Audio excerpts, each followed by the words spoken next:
programa de hoy, Estados Unidos lanza una ofensiva económica contra las conexiones financieras de Irán en todo el mundo para presionarlo al fin de la guerra en Medio Oriente.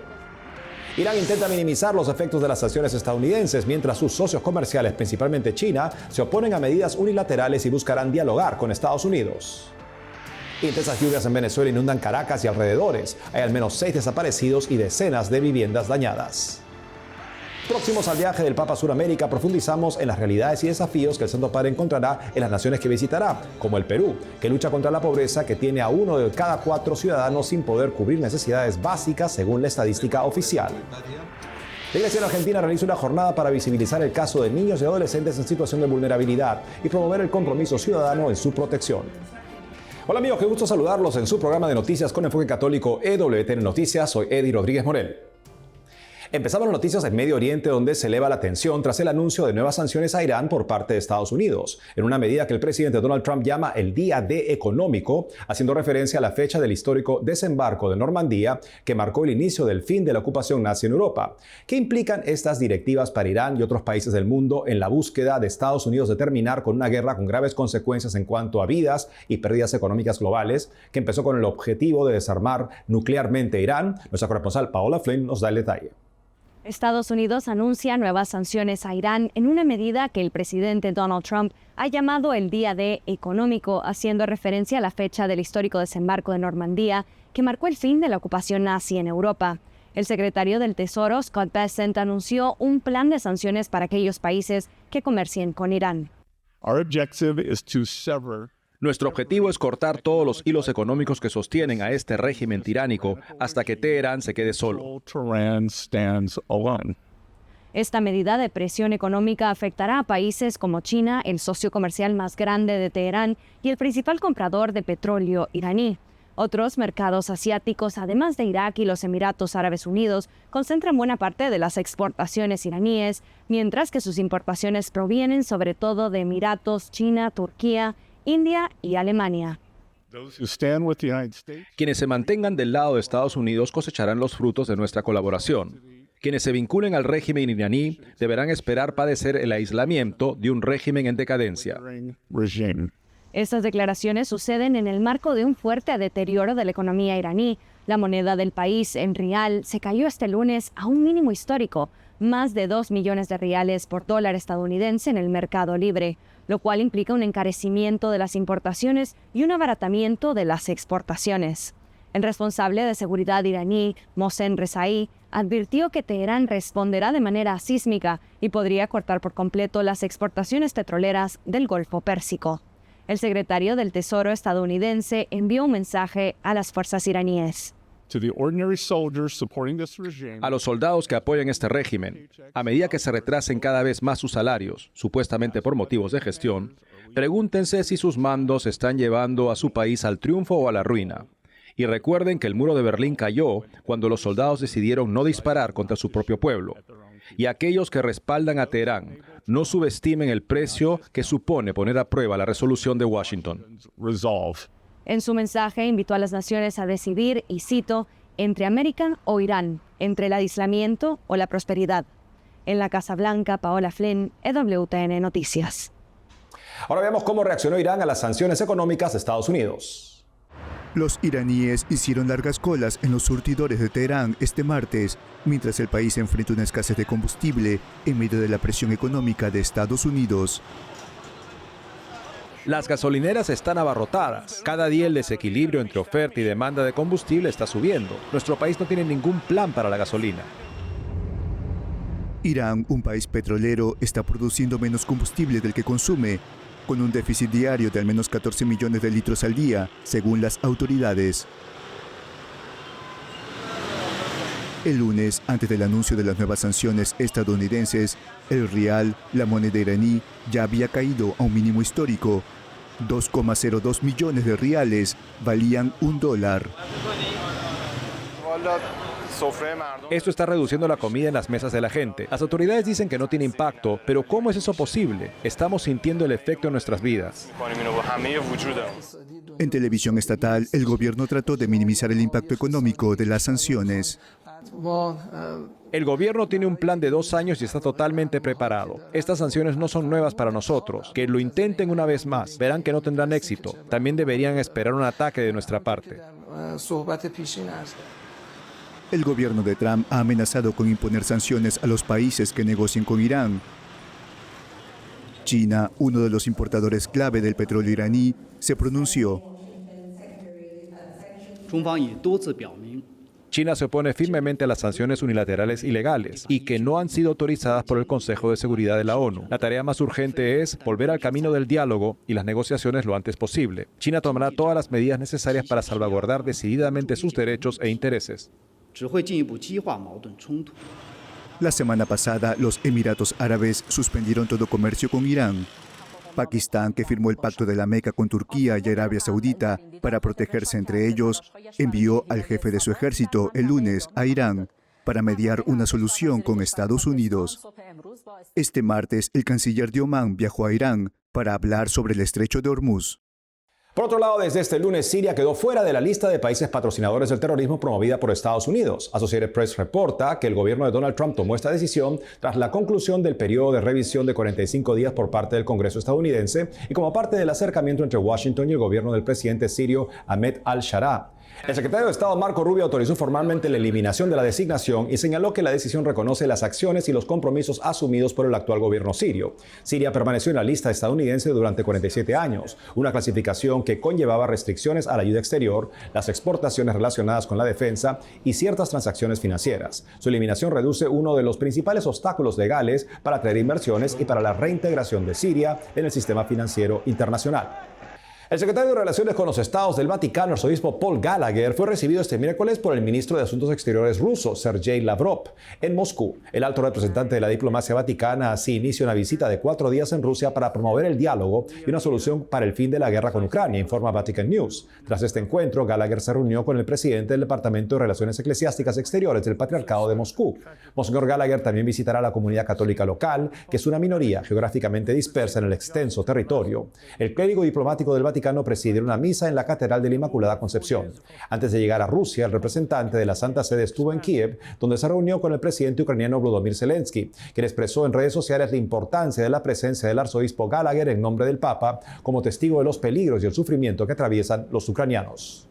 Por otro lado, fuertes lluvias provocaron inundaciones en Caracas y estados vecinos el sábado, asociados a la ola tropical 40 que se movió por todo el país durante el fin de semana. Se reportaron varios desaparecidos, reporta Associated Press. El gobierno activó el Sistema Nacional de Protección Civil y a 2 meses del doble terremoto que devastó el estado venezolano de La Guaira, la búsqueda de cuerpos continúa. No obstante, la ayuda internacional ha ido poco a poco disminuyendo. Según cifras oficiales, los sismos de 7,2 y 7,5 grados de magnitud dejaron unos 6.438 fallecidos y miles de damnificados. La presidenta interina Delcy Rodríguez indicó que se ha retirado el 28% de los escombros. El gobierno considera que la remoción total de escombros podría tomar hasta un año.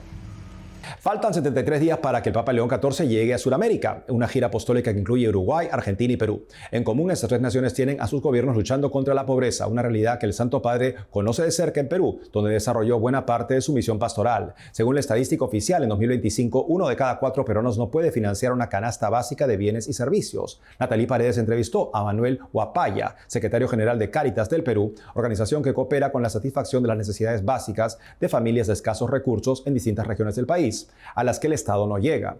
Inició preguntándole cómo se vive esta condición en las regiones que el Papa visitará, que son Lima, Callao, Lambayeque, Pucallpa y Cusco.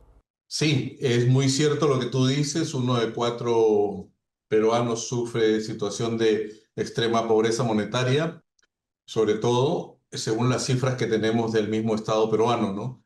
Es una realidad muy dura, es una realidad difícil. Debemos decir también que el año anterior, el 2025, las cifras eran un poco más altas. Ha habido una reducción mínima, pero la población sigue sufriendo en el tema de la pobreza. Estamos hablando de casi 8 millones de peruanos que viven en esta situación de pobreza, y también estamos hablando de casi 1,5 millones de peruanos que viven en situación de extrema pobreza, ¿no? Frente a esa realidad, Cáritas del Perú, la Iglesia peruana, tiene diferentes posibilidades, diferentes oportunidades, diferentes proyectos que realiza, en beneficio de la población, ¿no? La pobreza no afecta de la misma manera a todo el Perú, señor Huapaya, ¿no? ¿Cómo se vive esta condición en las regiones que el Papa visitará pronto, ¿no? Estamos hablando de Lima, el Callao, Lambayeque, Cusco y Pucallpa. Exacto. Son realidades bastante diferentes, pero cada una marcada por situaciones de pobreza muy claras y muy profundas. El Papa León XIV no es ajeno a ella, él la conoce, él ha recorrido paso a paso. No olvidar que él fue no solamente obispo de Chiclayo, fue también administrador de la diócesis del Callao. Entonces, le tocó conocer muy de cerca esta realidad, sobre todo en la época de pandemia, en la época difícil que vivimos en el país, y él tiene una visión muy, muy clara, a tal punto que en este encuentro que tuvieron los obispos a inicio de año, en la visita ad limina, él fue muy claro en recalcar estas situaciones por las que atravesaba el país, ¿no? Ahora, desde esa perspectiva, Cáritas trabaja permanentemente a través de proyectos de seguridad alimentaria, a través de proyectos de mejora de medios de vida. Otra realidad a la que nosotros permanentemente dedicamos esfuerzo y tiempo es a combatir todo lo que es la anemia y la desnutrición crónica, ¿no? Son realidades que realmente golpean a nuestra población. Debemos decir que si bien es cierto, la pobreza ha disminuido, pero también debemos decir que en un porcentaje muy mínimo, pero también debemos decir que las brechas entre quien más tiene y quien menos tiene se han abierto cada vez más, ¿no? Así es, señor Huapaya. ¿Y cómo ve en todo caso la gestión de los gobiernos, ¿no? Porque hay cifras oficiales que señalan que más de 3 de cada 10 peruanos de las zonas rurales son pobres, ¿no? Para sacar de esta situación a aquellas personas. El gran tema es que nuestra población, y parece mentira, pero vive día a día en una separación muy grande frente a la gestión del Estado, ¿no? No hay una cercanía. Nosotros no podemos decir, por ejemplo, frente a todo el tema que se avecina del fenómeno del niño, que haya una preparación, que haya una preocupación. Así es, señor Huapaya, y justamente para encontrar mejoras y para que también el Estado pueda ayudar de mejor manera también a las acciones de Cáritas, ¿no? Desde la Santa Sede, desde el gobierno central y también los regionales, ¿cómo podrían ayudar a que estas gestiones de las agencias, ¿no? de Cáritas para desempeñar con una mejor acción sus labores? Nosotros tenemos como Cáritas, como organización miembro de Cáritas, somos parte de una red que está en 162 países en el mundo, ¿no? Entonces, normalmente tenemos una relación permanente con la sede central, que es la Cáritas Internationalis, y también a nivel a nosotros nos toca ser parte de la región bolivariana o la zona bolivariana, donde se encuentra Ecuador, Colombia, Venezuela, Bolivia y Perú, ¿no? Somos los 5 países integrantes de esta región y los 5 países trabajamos coordinadamente en función de ver cómo podemos articular de manera adecuada. Tenemos unas muy buenas relaciones con nuestros hermanos que son las Cáritas del Norte, que le llamamos, que hablamos de Cáritas Alemania, hablamos de Cáritas España, hablamos también de la Cáritas que está en Estados Unidos, que se llama el Catholic Relic Service, que es CRS normalmente por sus siglas, ¿no? Y asimismo también tenemos alianzas o proyectos con muchas otras organizaciones en el exterior que de alguna manera nos permiten y nos generan una ayuda frente a esta difícil realidad, ¿no? Pero igual, a través de este medio, nosotros invitamos a las organizaciones a que puedan también mirar hacia Latinoamérica, hacia el Perú, y poder juntos generar proyectos, generar alternativas de mejoras de vida, de ayuda a la población más necesitada.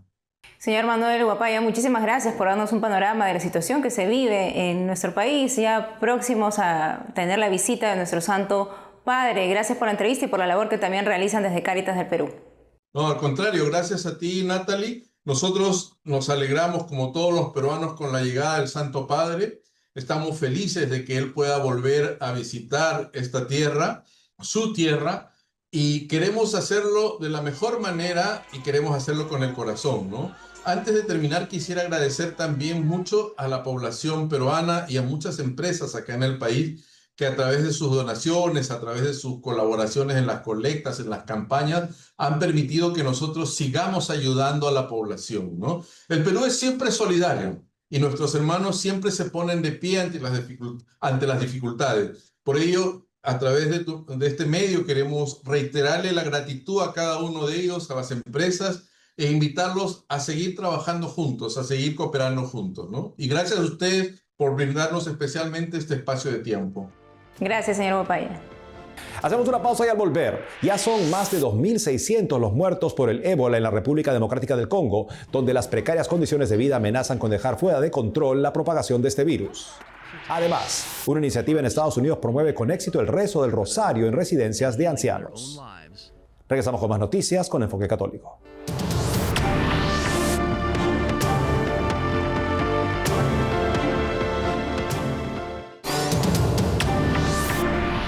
En la República Democrática del Congo, el virus del ébola sigue extendiéndose más rápido de lo que las autoridades pueden contenerlo. Los mineros artesanales que viajan por distintos lugares buscando oro o vendiéndolo representan una amenaza de propagación del virus, reporta Associated Press. Alrededor de 2 millones de congoleños trabajan en minería artesanal, según la Organización para la Cooperación y el Desarrollo Económicos. Hasta agosto de 2026 se reportan más de 2.500 muertes, según el Instituto Nacional de Salud Pública de la Nación. Tras el rezo del Ángelus el domingo, León XIV expresó su preocupación por las numerosas víctimas. Animó a la comunidad internacional a dar una respuesta con un plan preventivo que involucre a las comunidades locales para salvar muchas vidas humanas. Escuchemos a congoleños sobre esta enfermedad mortal que afecta la coagulación de la sangre y daña los vasos sanguíneos. Por supuesto que tenemos miedo de esta enfermedad, pero estamos desplazados por la guerra y la vida es difícil. Es por eso que tenemos que trabajar bajo estas condiciones. Solo Dios nos protegerá. Quiero que las ONG y el gobierno traigan un centro de tratamiento del ébola a Igabarriere para que la gente pueda estar en cuarentena. Los pacientes mueren en la carretera mientras son evacuados a Bunia. Si el tratamiento estuviera cerca, la gente podría recibir atención rápidamente y recuperarse. Cambiamos de tema para contarles que en la iglesia los adultos mayores son una presencia viva que da frutos de fe y esperanza. En la fiesta de San Joaquín y Santa Ana, padres de la Virgen María y patronos de los abuelos, celebrada el 26 de julio último, recordamos la importancia de acompañar a quienes han entregado su vida a sus familias y comunidades. Con ese mismo espíritu, queremos contarles sobre The Rosary Team, o el equipo del Rosario, una iniciativa de evangelización que lleva la oración predilecta de la Virgen María a los adultos mayores en residencias y centros de cuidado en Colorado, Estados Unidos. Natalie Paredes entrevistó a Nuri Serrano, una de las voluntarias de The Rosary Team, y le preguntó qué los llevó a crear el equipo de Rosario para los adultos mayores. Es un proceso donde pues hay diferentes situaciones. Hemos tenido desde la soledad de ellos hasta la compañía de sus familias.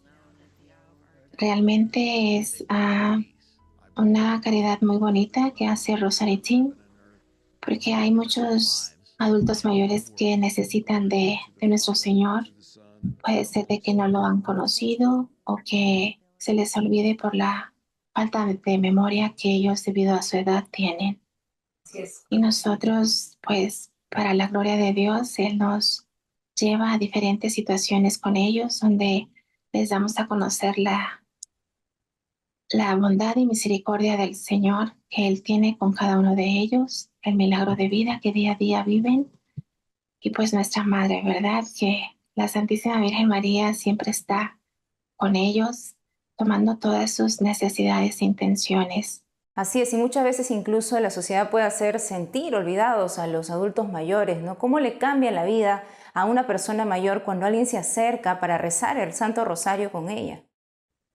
Es muy hermoso porque ellos esperan el día en que uno vaya a ir, la hora, y te reciben siempre con una alegría, con una sonrisa. Te agradecen tanto por haber tenido el tiempo para estar con ellos y rezar el Santo Rosario. ¿Algún testimonio que nos pueda compartir usted que de repente compartió con alguno de los adultos mayores que quizá recibió una conversión cuando ha rezado el Santo Rosario? Bueno, una de las hermanitas que se reúnen a orar el Santo Rosario, ella y su esposo pues no eran católicos. de inclusive el esposo era un pastor de otra religión. Y pues las cosas de Dios, ¿no?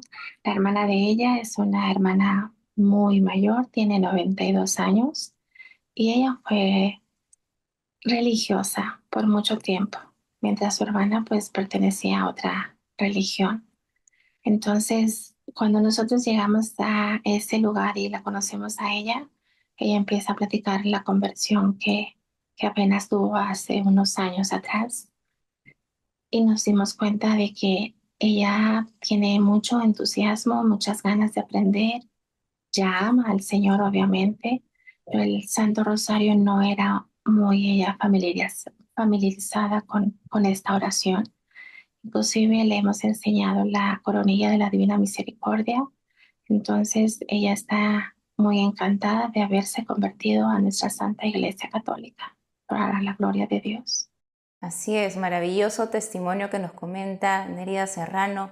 ¿Y cómo puede una parroquia u otro fiel en su país de repente también iniciar una iniciativa similar a The Rosary Team?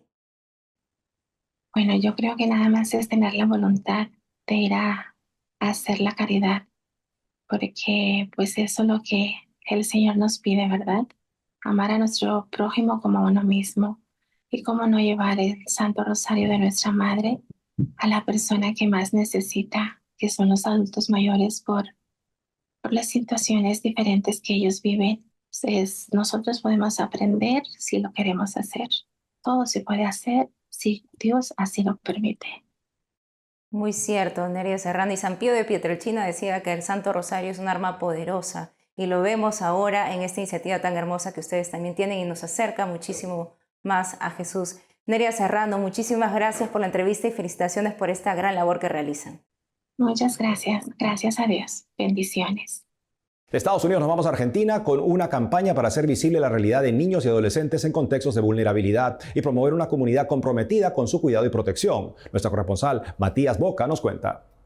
Se realizó la jornada No Más Chicos Descartables para reflexionar sobre la niñez, adolescencia y juventudes de barrios populares. El evento reunió a cientos de jóvenes de diferentes parroquias, colegios y clubes parroquiales en la sede de la Unión de Empleados de la Justicia de la Nación.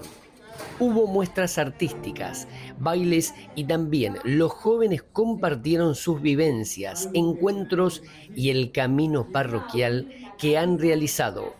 Es una linda oportunidad para recordar la importancia de tejer bandera por los derechos de las infancias, de las niñas, niños y adolescentes, de la importancia de defenderlos, de ofrecer espacios de acogida, de contención, de escucha, de acompañamiento, y de que ningún pibe merece estar en la calle, sino que las parroquias, las comunidades, los espacios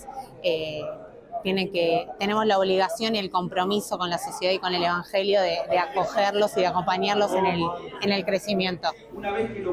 El arzobispo de Buenos Aires, Monseñor Jorge García Cuerva, dirigió unas palabras a los presentes antes de dar paso al segundo panel de la jornada.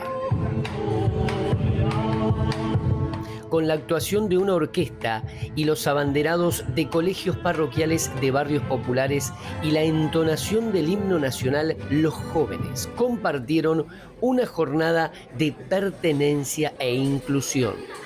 En los barrios populares pasan cosas lindas también y está bueno que todos los chicos puedan juntarse, reunirse, las voces jóvenes, puedan hablar de las cosas que les pasan, de sus miedos, de sus ganas.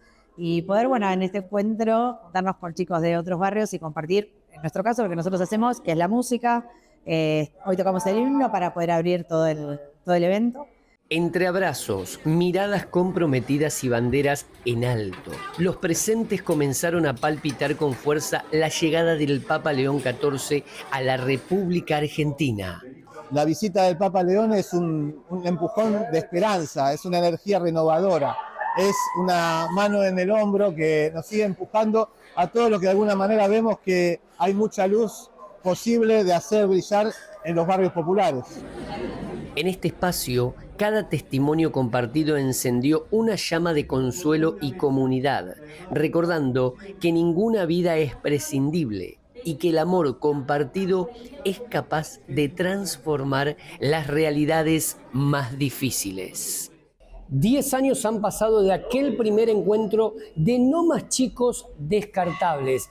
10 años de una iglesia en salida que acompaña, que escucha, que planta bandera sobre las oportunidades, los sueños, la ilusión, los derechos de los niños en la República Argentina. En Buenos Aires, Matías Boca, EWTN Noticias. Y eso es todo, amigos. Gracias por haber estado con nosotros. Saben que pueden seguirnos en las redes sociales, también de lunes a viernes a las 12 del mediodía, hora de Miami, en Radio Católica Mundial, y su programa Más que Noticias con un servidor. Hasta entonces.